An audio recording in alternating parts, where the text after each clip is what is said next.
विश्व चेतना की एक कण के रूप में आते हैं।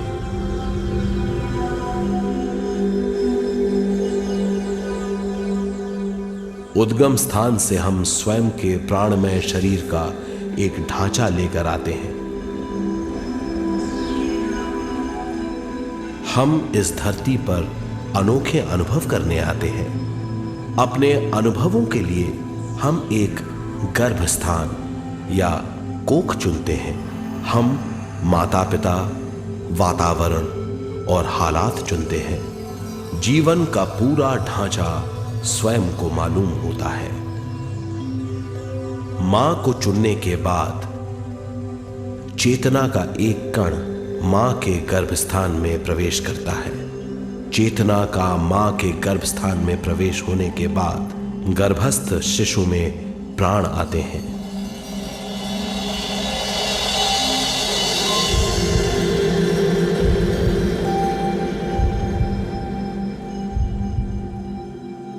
प्राणमय शरीर में विश्व शक्ति के हिसाब से और उनके कारणों से प्राकृतिक शरीर बनने लगता है। चेतना बारंबार उद्गम स्थान में आती रहती है और जब तक पहली सांस आती है,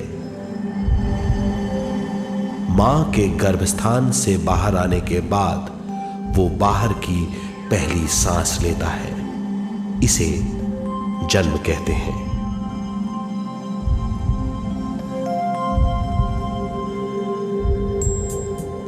पहले दिन से 7 वर्ष तक हमें उद्गम स्थान का आभास रहता है।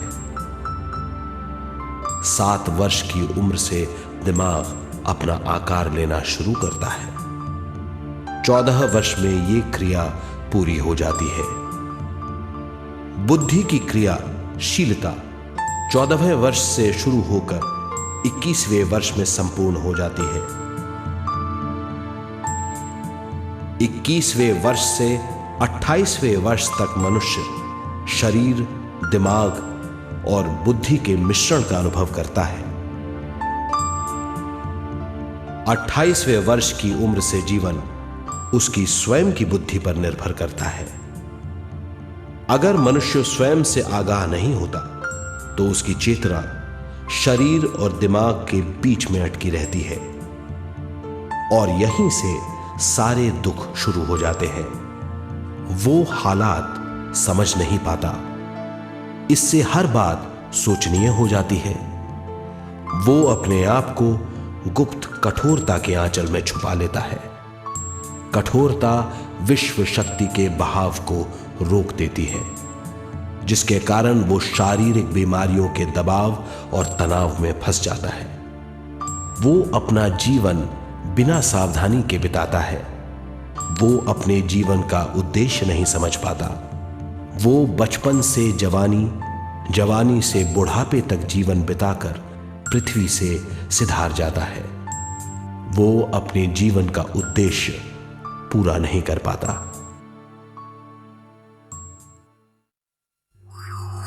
इसे हम मृत्यु कहते हैं।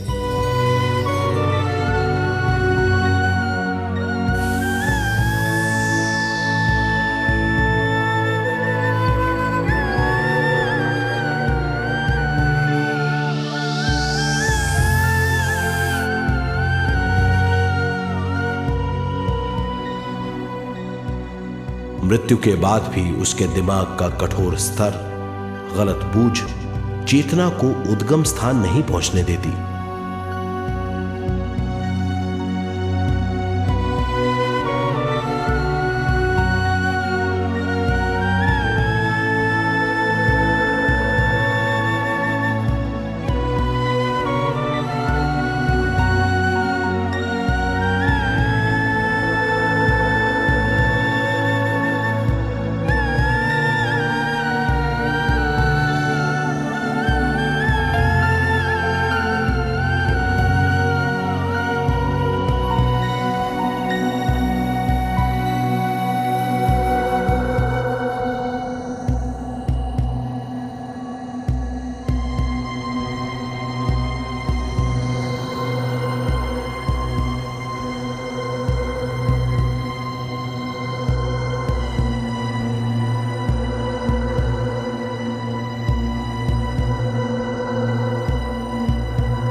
गलत बूझ के कारण अपना स्वर्ग और नरक खुद पैदा कर लेता है और छोटे दर्जे का आध्यात्मिक जीव बनकर रह जाता है।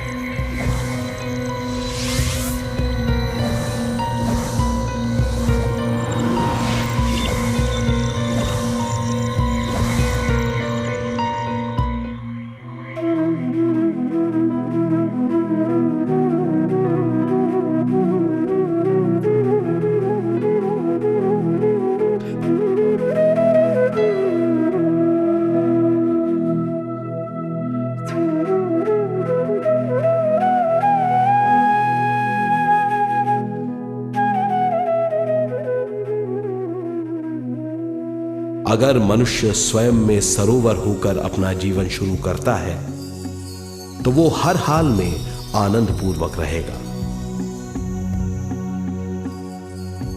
मृत्यु के बाद भी वो निचले लोकों में नहीं रहेगा, वो उद्गम स्थान पर लौट जाएगा।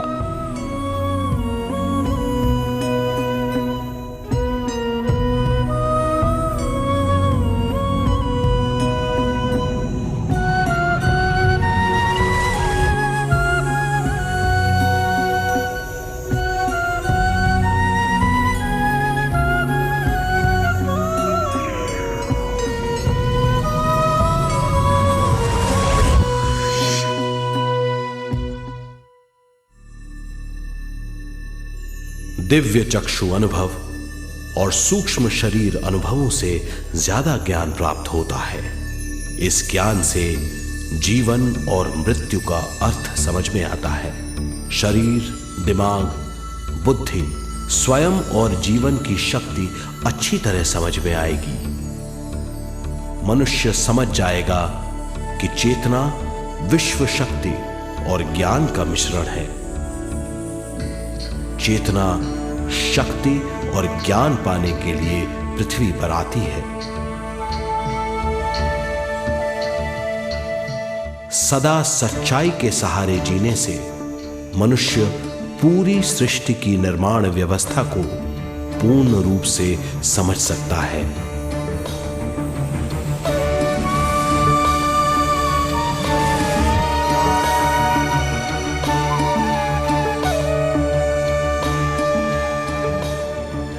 इस समझ के द्वारा मनुष्य एक अद्भुत सृष्टिकर्ता बन सकता है।